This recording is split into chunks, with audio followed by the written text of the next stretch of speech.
जय श्री कृष्ण, जय श्री राम। राजा दशरथ के मन में पुत्रेष्टि यज्ञ की जब इच्छा उन्होंने ऋषियों मुनियों के सामने रखी तो ऋषि मुनियों ने राजा दशरथ की विचारधारा का दिल खोल के स्वागत किया और उनकी प्रशंसा में उनके मुख से शब्द निकल आए, साधु साधु, अर्थात बहुत बढ़िया बहुत बढ़िया।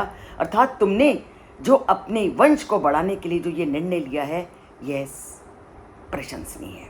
अब जब राजा का निर्णय प्रशंसनीय है तो ऋषि मुनियों ने उस प्रशंसनीय निर्णय को पूर्ण करने के लिए क्या आदेश दिया। उन ऋषि मुनियों ने राजा के इस निर्णय को पूर्ण करने के लिए उसको जो आदेश दिया वो वाल्मीकि आज के श्लोक में कहते हैं, सरयुष तीरे सरयुश्च उत्तरे तीरे यज्ञ भूमि विधीयताम सर्वथा प्राप्य से पुत्रान अभिप्रेतांश भारत।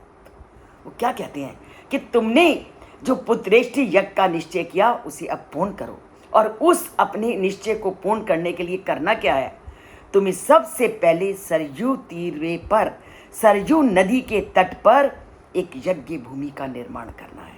तो सरयू नदी का तट कितना पवित्र है, जिस तट पर राम के वंशजों ने बहुत बड़ा यज्ञ किया।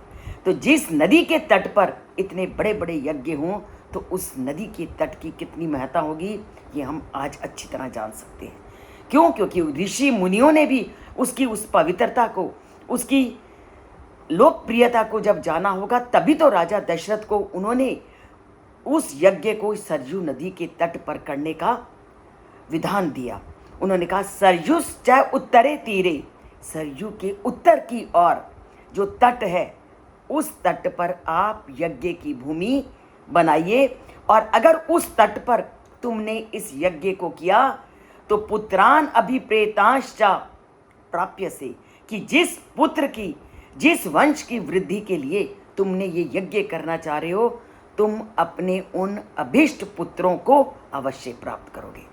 एक तो सरयू नदी का पवित्र तट और दूसरा ऋषि मुनियों का अनुमोदन, ऋषि मुनियों ने का दिखाया गया रास्ता।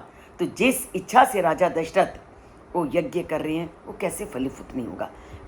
पवित्र स्थान पर जाना, पवित्र तट पर उन नियम विधानों का करना और ऊपर से श्रेष्ठ लोगों का जब आशीर्वाद मनुष्य को प्राप्त होता है तो वो स्थान कितना फल को देने वाला होगा, इसे हम कल के श्लोकों से जानेंगे। जैसे जैसे अब रामायण की कथा आगे बढ़ रही है तो राम के जन्म का पूरा ढांचा हमारे सामने खुलता जा रहा है।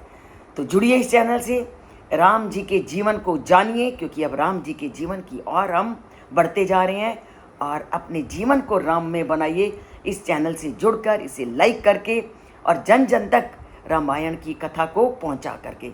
रामायण की कथा को सुनना और जन जन तक इसको पहुंचाना कितना अलौकिक फल देने वाला है। स्कंद पुराण का एक एक शब्द इस तथ्य का वर्णन करता है कि यहाँ तक कि राक्षसों की योनि में जन्म लेने वाले ने भी जब जब रामायण की कथा को सुना उनको उस राक्षस योनि से मुक्ति मिलकर के सीधा वो देवलोक को गए।